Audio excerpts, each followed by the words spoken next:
երբ որ մեղավոր է, հավատքով արդարանում է։ Աստվածաշնչի կենտրոնական անձը Քրիստոսն է։ Իրական չափանիշը սա է, ովքեր որ շեղված են Քրիստոսի ավետարանից, նրանք աղանդ են։ Թե մեղավորի, թե արդարի համար ճանապարհը ավետարանն է։ Որպես Տիրոջ հետևողներ խաչ ունենք կրելու, ամեն օրվա խաչ։ Եվ եթե Հիսուսը մեղանչացներ, Սուրբ Աստված նրան հարություն չէր տա։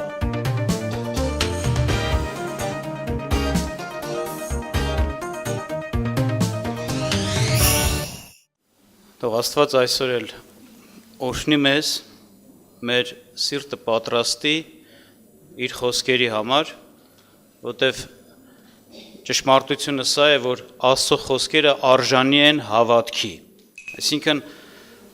Աստված մեր Տեր Հիսուս Քրիստոսը այն անձն է, որ արժանի է, որ իր խոսքերը ընդունենք որպես կատարյալ ճշմարտություն։ Իր կյանքով, իր գործով, իր ապրելակերպով, ամեն ինչով Տերը ապացույց է տվել, որ ինքը ճշմարիտ է եւ ընդհանրապես չի սխալվել եւ սուտ չի խոսել։ Դրա համար թող Տերը օրհնի մեր սրտերը իրոք պատրաստենք, այն ինչ որ լսում ենք, այն ինչ որ Տերն է խոսում, հավատանք եւ ընդունենք։ Կուզեմ Հռոմեացիս թղթից 1 համար կարդամ եւ առաջի Տիմոթեոս թղթից եւ խորենք սրա հետ կապված։ Նախ Հռոմեացիս 8-րդ գլուխ 34-րդ խոսքում այսպես է ասում Աստծո խոսքը, ասում է ով է որ դատապարտե, հարց է տալիս, ով է որ կդատապարտե, ասում է Քրիստոսը,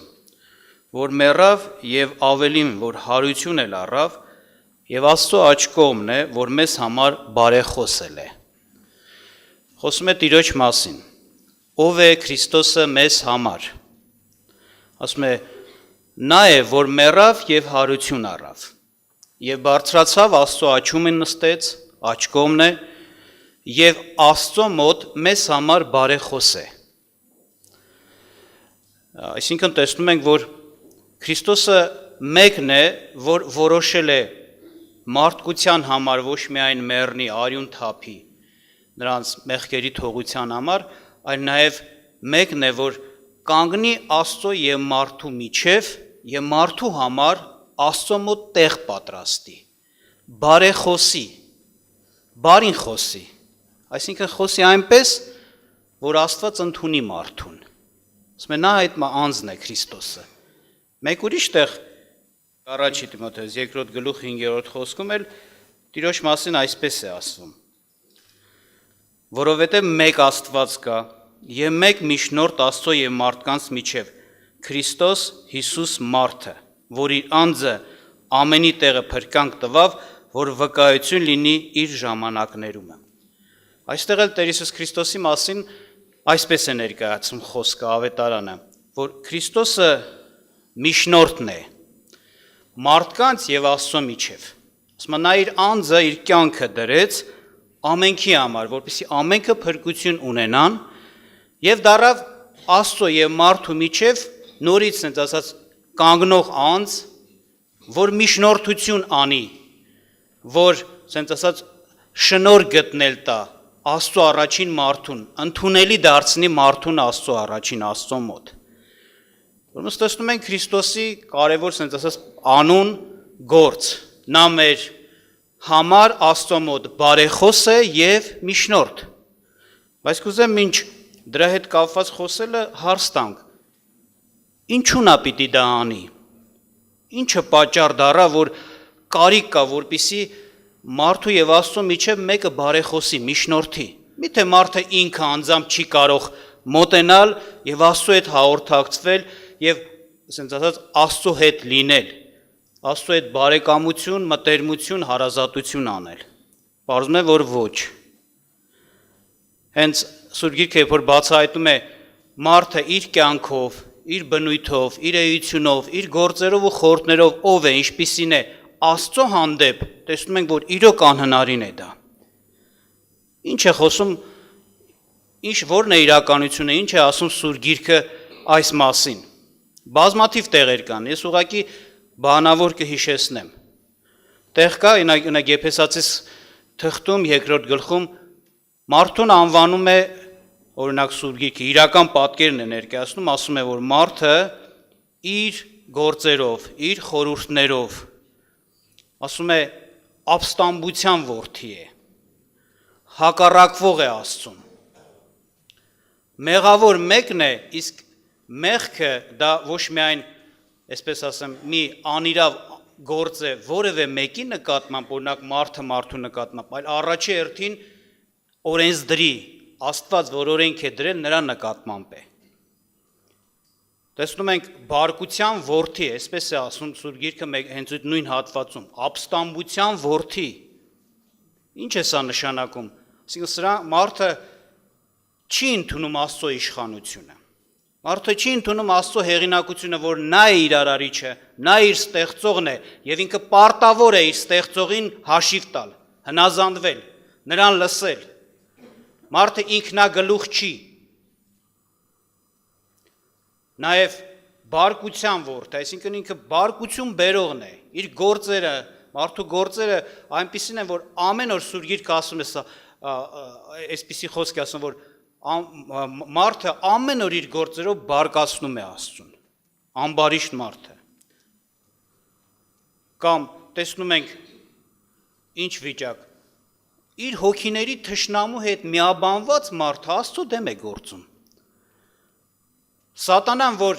հենց նպատակ է դրել, ծրագիր է դրել, կորուստի մատնի մարդուն։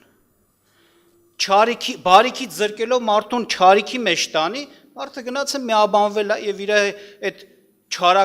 իրեն չարի կամեցող հետ միաբանված Աստծո դեմ ապստամբություն ու չարություն անում։ Հենց սատանա կոչվում է հակառակորդ, դու գիտեք թարգմանաբար։ Եվ Սուրբ Գիրքը երբ որ խոսում է, թե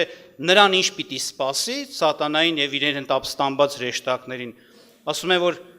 ոմանց համար էլ ասում է, որ մարդիկ հենց նրա վիճակ, նրա հետ բաժին պիտի կիսեն, այն մարդիկ, որ միացել են ու միաբանվել են չարի հետ եւ ապստամբել են Աստծո առաջին։ Այսինքն տեսնում ենք ապստամբություն մարդու կողմից, չարություն, Աստծուն անպատվելը, Աստծո հեղինակություն չընդունելը, հակառակվելը, հպարտ լինելը Աստծո առաջին, որ չեն ուզում խոնարհվել,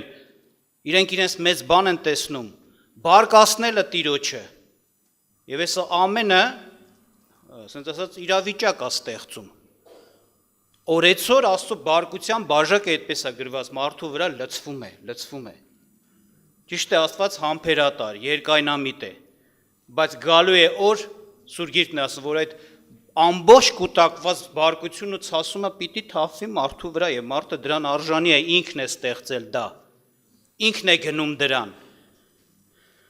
Եվ պատկերացրեք այդ վիճակի մարդը, այսպիսի վարմունքի ու գործերի տեր, վերաբերմունքի տեր մարդը արդյոք համարձակություն կունենա Աստծո, ասես ասած երես կունենա Աստծո առաջին գալու, այսպես ասեմ, եւ ինքը իր արժանիքներով կամենա, որպեսզի ընդունելի լինի Աստծո առաջին։ Սուրբ Գիրքը հետաքրքիր ասում է, փառքը քոնն է Տեր Աստված, երեսի ամոթը մերը։ Մարդուն որ նայենք, մարդու ամեն ինչը իրոք ամոթալի է Աստծո առաջին։ Եվ եթե պիտի հաշտություն լինի, խաղաղություն լինի, եթե պիտի Աստված մարդուն ընդունի, իրոք պետք էր մեկը, որ արժանի էր, որ արժանապատիվ էր, հարգված էր, մեծ էր Աստծո աչքի առաջին, որ ընդունելի դարձնի, խոսա մարդու համար, ներկայացնի մարդուն, մարդու համար գործ անի եւ այդ գործի հիման վրա էլ մարդուն կարողանա Աստծուն բարեկամ դարձնի եւ ընդունելի դարձնի։ Եվ Սուրբ Գիրքը ասում է, այդ անձը միայն Հիսուս Քրիստոսն է։ Իրոք նա է միայն, որովհետեւ իրականությունը սա է, որ ամենքս մեղավոր ու պարտական ենք Աստծուն եւ միայն Քրիստոսն էր, գիտենք Քրիստոս Հիսուսը, որ Աստծո որդին մարդացած եկավ աշխարհ, նա ապրեց երկրի վրա, բայց պարտքեր չունեցավ, այսինքն մեղքեր չգործեց։ Եթե ոչ միայն մեղքեր չգործեց, մենք կարդացինք, նա մեռավ ամբողջ մարդկության մեղքերի համար, այսինքն մեր պարտքերը փակելու համար։ Մեղքի վարձքը մահն է։ Մեղանչող մարդը մահվանով պարտական է դառնում հենց Աստծուն եւ ինքը մեռավ բոլորի համար, բոլորի փոխարեն։ Այսինքն նա Աստծո մոտ դատարկ չի մտնում մեր համար, Ինչպես կարդացինք, նա Աստծո մոտ է մեր համար բարեխոսություն եւ միջնորդություն անելու համար։ Նա միայն խոսքեր չի ասում մեզ համար, որ մենք ներվենք, որ Աստված մեր վրա չբարկանա, որ մեզ ընդունի։ Սուրբ Գիրքը ասում է, նա իր արյունով մտավ երկինք, այսինքն իր կատարած գործով։ Սա ինչ է նշանակում։ Նա ունի մեր պարտքերը հատուցելու գործ։ Եվ երբ որ հարցը ասնում է մեր պարտ լինելուն, Քրիստոսը սա է մեր համար բարեխոսում, որ ես իրենց համար արդեն մեռել եմ, որ ես իրենց այդ արժանի, իրենց վրա եղած արժանի բարկությունը իմ վրա եմ առել։ Այսինքն պարտքերը փակված են եւ բարեխոսում է, որպեսզի Աստված ընդունի մարդուն։ Իհարկե նաև ինչ որտեղ հետաքրքիր է, ասենք Աստծո սերն էլ։ Աստծո սերը հենց բացահայտվում է նաև այս բանի մեջ, որ Աստված դեռևս մենք այսպիսին, ինչպես նկարագրեցինք, Սուրբ Գիրքը ասում է, եւ դա իրականություն է։ Դեռևս այսպիսին Աստված իր որդուն զոհաբերեց մեր համար, չափսոսած, չխնայեց։ Հետաքրքիր է, Աստված իր լավագույնը, կատարյալը, ամենաթանկը տվեց, իր որդուն տվեց, Աստված իր անձը դրեց, որտեղ Քրիստոս ինքը Աստված է, որպեսզի մենք ամենքս փրկվենք։ Ում համար? Անարժանների համար։ Աստծո սիրո մեջ շնորհ կա, այսինքն դա մի պարգև է, նվեր է նրան, ով դրան ուղղակի արժանի չի, որովհետև եթե մեր գործերին, ինչպես ասացինք, վիճակին նայենք, իրոք մենք արժանի չէինք դրան։ Բայց Սուրբ Գիրքը ասում է, մենք քանի դեռ մեղավոր ենք, այն ժամանակ դեռ մեղավոր ենք, Քրիստոս այն ժամանակ մեզ համար մեռավ։ Ոչ թե մենք լավը եղանք, ոչ թե մենք բարի դառանք, Քրիստոս ասեց արժանի է, գնամ սրանց համար մեռնեմ, որ կորուս չգնան, չէ, հենց վատ վիճ ժամանակ։ Անկամ այսպիսի բան է Սուրբ Գիրքն ասում, գուցե թե մի բարի մարդու համար մեկը մեռներ։ Ուզում իրոք այդպես է, մենք գիտենք։ Եթե օրինակ մարդիկ չարն են լինում, մեկ էլ մի վնասի մեջ են ընկնում, շատերը կողքից են ասում, «Դո իրան հասնում էր»։ Չէ, այդպես լինում է։ Իրան տեղն էր։ Ու չեն մտածում, որ օրինակ գնան, ասենք, փոխեն տեղերը, իրան կանգնեն, թող իրանց այդ վնասը գա, այս մարդը փրկվի։ Երբեք չեն մտածում, ասում են, չարն է, թող տենց լինի, իրան արժանի է։ Բայց մեկը որ բարի է, Սուրբ Գիրքն ասում է, կարող է էլի մեկը մտածի, օրինակ, այս մարդը շատ բարի քար է։ Գնամ իր վնասը ին վրա վերցնեմ, ոնց որ այդ բարություն անեմ, թող ինքը ազատվի։ Այսինքն գուցե բարու մարդու համար մեկը մեռներ, բայց բարին չկար մարդկության մեջ, որ հենց ասենք բարության համար մեռնեին։ Մարդը բարի է, դե արժի իրան փրկել, արժի իրան ձեռք մեկնել, չէ, չար էինք։ Բայց փառք Աստծուն իր սիրով ողորմության համար, զարմանալի է Աստված։ Դրա համար որ Սուրբ Գիրքը ասում է Աստված սեր է, այսինքն լցված է կատարյալ սիրով, իրոք այդպես է, որ այս ամեն ինչը մի կողմ դրեց եւ որոշեց, որպեսզի իր ամենաթանկագինը, իր որդուն զոհաբերի այդպիսի մեկի համար, որ մենք ենք ամեն մեկս առանցին։ Եվ իրոք էսի նաեւ նվեր լինելով հանդերձ համարձակություն է տալիս մարդուն հենց այս խոսքերին էլ հավատալու, որ Քրիստոսը մեր համար Աստծո մոտ բարեխոս ու միջնորդ է։ Եթե Աստված այդպես սկսեց գործել, սիրելով մեզ իր որդուն տվեց, սա ապացույց է իրոք ինքը որոշել է մեզ իրեն մոտեցնի։ Մենք կարող ենք վստահ ասել, իրոք Աստված բարեխոս է մեր համար կարգ է իր մոտ, հաստատ է։ Եթե այդքան բանը Տերը ներեց, ասենց ասած, անտես համարեց եւ որդուն զոհաբերելով մեզ համար փրկություն պատրաստեց։ Եվ ինչ է կատարվում իհարկե, երբ որ մարդը Քրիստոսին ընդունում է, ինչպես են ազատում դատաստանից, ես կուզեմ հենց կարդամ Հռոմեացիս թղթից 8-րդ գլխի 31-ից 35 խոսքերում ասում է, ապա ինչ ասենք այս բաների համար։ Եթե Աստված մեր կողմն է, ով է մեզ հակառակ, որ իր որդուն էլ չխնայեց, այլ մեր ամենի համար մատնեց նրան, էլ ինչպես նրա հետ ամեն բան չի շնորհի մեզ։ Ով է, որ Աստծո ընտրվածներին դեմ մեղադիր լինի, Աստված է, որ արդարացնում է։ Ով է, որ դատապարտ է, Քրիստոսը, որ մեռավ, ավելին, որ հարություն էլ առավ եւ Աստծո աշկողմը կողմն է, որ մեզ համար բարեխոսել է։ ապա ով կբաժանե մեզ Քրիստոսի սերից, տառապանքը, թե նեղություն, թե հալածանք, թե սով, թե մերկություն, թե վտանգ, թե սուր, հարց է տալիս, այսինքն ոչինչ չի բաժանի։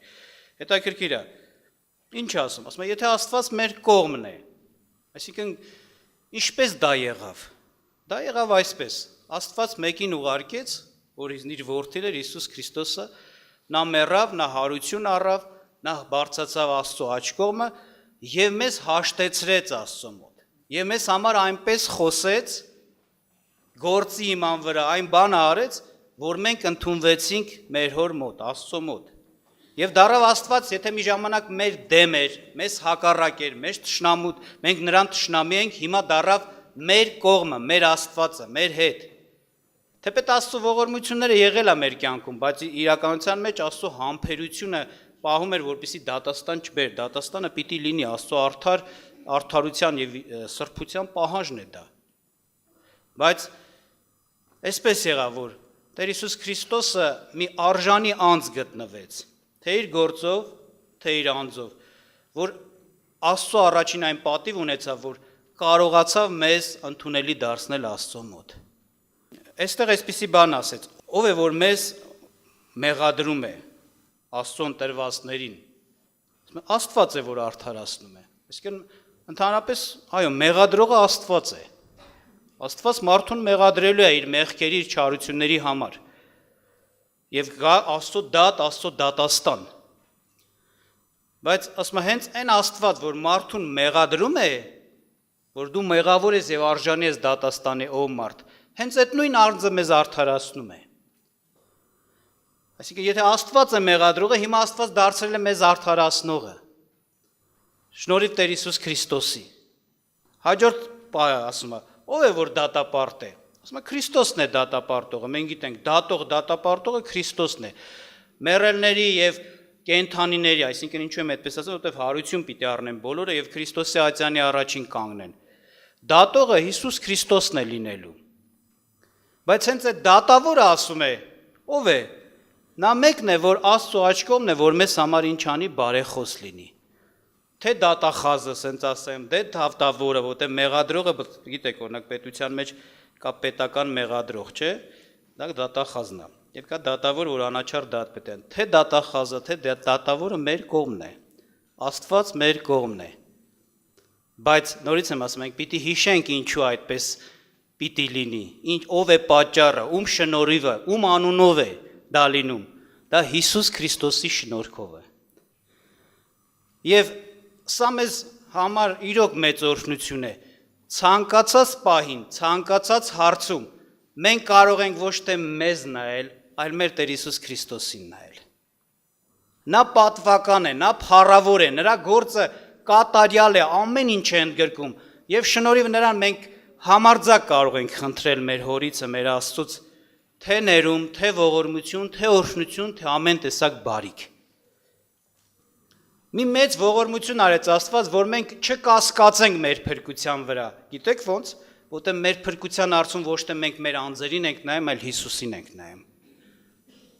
Մենք հոժար ենք, մենք ընտրել ենք, մենք որոշել ենք, որ Քրիստոսը մեր Տերը լինի, բայց թերությունները, պակասությունները դեռ մեր կյանքում կան, չէ՞։ Թեպետ ընկնում ենք, ոտի ենք անում, մեղանչում ենք, խոստովանում ենք, բայց հավատացեք, եթե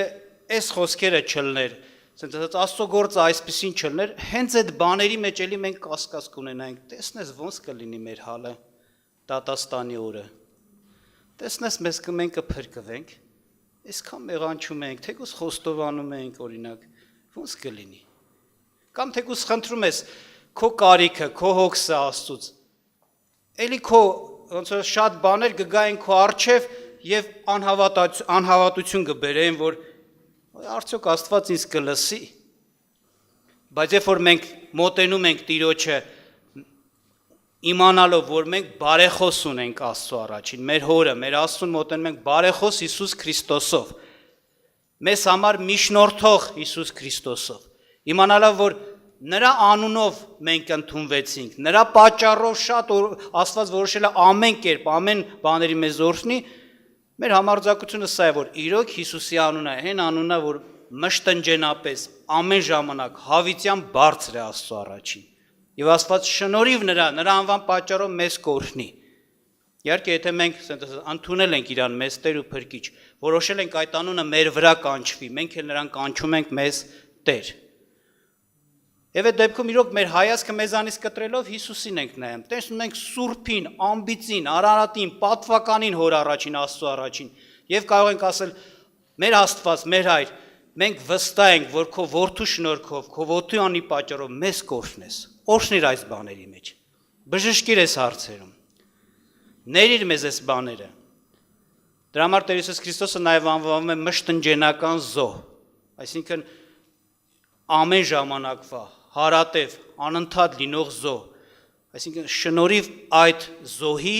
մենք ընդունվում ենք Աստծո մոտ։ Մենք մեր համար գրված է Սուրբ գրքում, Եբրայեցիս թղթում ասում է. նայեք ձեր դավանության առաքյալին, Հիսուս Քրիստոսին։ Ինչ է սա նշանակում, այսինքն մեկին է Աստված ուղարկել մեզ համար, առաքել է, առաքյալ նշանակում է առաքված, չէ՞, որին պիտի դավանենք։ Նրան նայելով մենք պիտի Աստծուն մոտենանք։ Նրան պիտի նայենք ու դավանենք մեր Տերը, մեր Փրկիչը, մեր միջնորդը Աստծո առաջին։ Մի նայիր քեզ, մի նայիր քո արժանինքներին, քո բարի գործերին, ըստ քեզ լավ լինելուն, քո սրտին, նայիր Քրիստոսին եւ դավանիր, որ նա է իմ միջնորդը։ Շնորհիվ այդ անվան ես կընդունվեմ, աստված եմ Աստծո մոտ, եթե ասենք գալիս եմ վստահ, կընդունի Աստված ինձ։ Եվ ես կլնեմ նրա հարազատ որդին ու իր ժառանգորդը։ Եվ լավ իմանանք, այս անունը մեզ տրված է որպես հավիտենական անուն։ Այսինքն սա գործելու է երկրի վրա, այս անունով օրհնվելու են երկնքում։ Միշտ թեկուզ երկինք էլ մարդը մտնելով ոնց որ ասած, ընդհանրապես մեղք չգործի, որովհետև երկնքում մեղք չի լինելու, չի գործվելու։ Միևնույն է, մենք միշտ Քրիստոսի շնորհքով ապրող մարդիկ ենք լինելու։ Միշտ այս անունով օրհնվողներ ենք լինելու։ Ապագայում էլ հավիտենության մեջ էլ մենք Քրիստոսով ենք, որ պիտի հավիտյան Աստծո ներկայության մեջ արժանի լինենք ապրելու եւ նրա ծրագրերին մասնակիցնելու եւ նրա օրհնություններին։ Ուրեմն թող Տերը օրհնի մեզ, որպեսզի մենք իրոք մեր հայացքները մեզանից վերցնենք, Տիրոջ վրա դնենք։ Ճիշտ է, մենք պետք է խոստովանենք մեր մեղքը, մեր սխալը, մեր հանցանքը, մենք ապաշխարությունով պետք է դառնանք Աստծուն, բայց մեր ներվելու, օրհնվելու հիմքը, պատճառը այն անձն է, որ մեր Աստծո մոտ, Հոր մոտ մեր համար բարեխոսում է, մեր համար միջնորդում է եւ վստահ լինենք, անպայման արդյունքը պիտի լինի մեր համար։